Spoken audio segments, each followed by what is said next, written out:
Hi, good evening. Delighted to have A.J Patel, the founder of TIE, with us here at TGS Singapore.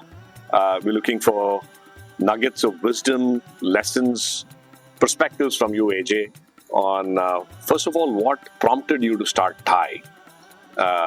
We would love to get that straight from the horse's mouth, so to speak. Well, a few simple things. Each one of us climbed the mountain of life from a different direction. And I think what we see during that journey is what shapes us as who we are as human beings, and the choices we make and the foundation that we build is what our life is built on. So what I saw was I was kicked out of Uganda, went to India, and my subjects were I wanted to be an electronic engineer. Dad's friends advised me that, you know what, no, become an accountant here. Because besides family and friends, we had nobody to mentor. To go to mentor. Community had never created that. But that was gone. Then when I kind of went and asked myself a question, okay, I was kicked out of Uganda, but what was I doing there? And then suddenly I realized that it's the British that took us all over the world. But then these are the same guys who were involved in slave trade and stuff, and we were never sold as slaves. And why was that? Because they were the first ones to realize that Indians are one of the best information managers. And that is why we were taken all over the world, because we were the information managers of the British Empire. We kept their books, we kept running their railways, we ran their post offices. Okay, so as global economies change, when we went from hunter-gatherers to agriculture economy to mechanical, time of IT had come, information management economy had come, and I figured, you know what, this is one where we need to get together, and God-given gift to our people we should use. So that was one motivation. And the third one was even more important, was that when I went to a Gujarati's house to a party, 90% would be Gujaratis. I'd go to a Marathi's house to a party, 90% would be Marathis. So I started focusing on this 10%, say who are they and why are they there? And you know what? I found that inevitably there were connections made through entrepreneurship, through businesses, and become friends. So I realized that social, cultural, and religious activities actually confine you and don't broaden your vision, while entrepreneurship does. Yet we didn't have a single entrepreneur organization in the world catering to entrepreneurial needs of our people. And we spent millions and millions of dollars building cultural centers and temples, and all these things were really not taking us anywhere. So TIE was formed. Wow.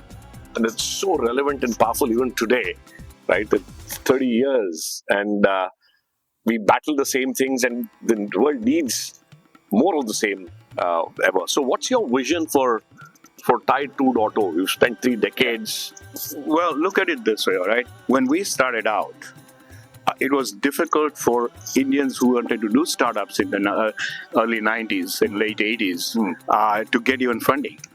By the time TIE put its footprint in Silicon Valley, almost 60% of startups getting funded by VCs had an Indian as a founding co-member or a founder in it.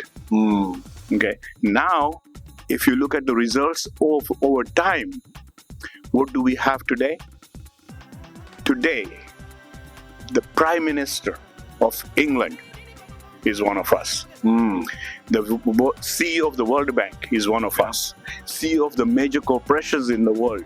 Not only in the US, forget Google, Microsoft, but look at India and the CEOs, and even some of the countries, even if you look at Singapore and look at the position of people, I think we have to leverage those people in one major way, where the world today is thinking that the major problems are going to come from ecosystems destructions, climate change.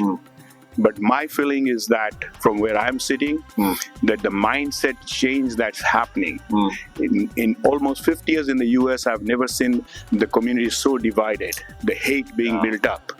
left and right. Yeah. The wars going on with Ukraine and Israel and whatever is going on with tension between China and the US.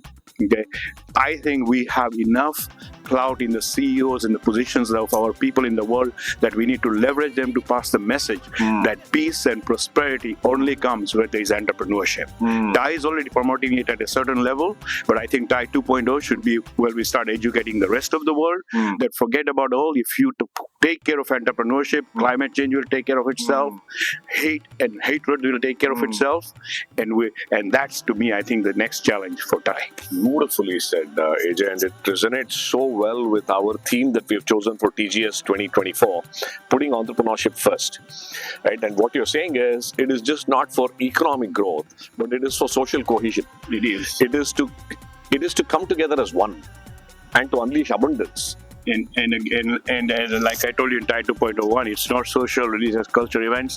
It's only entrepreneurship, really, and creation of wealth that is the answer to 90% of the world's problem. Thank you. Beautifully said. Thank you so much. I think we will use your words as our gospel as we design TGS 2024 and take it to the TIE 2.0. Thank you. Honored to have you having this conversation with us.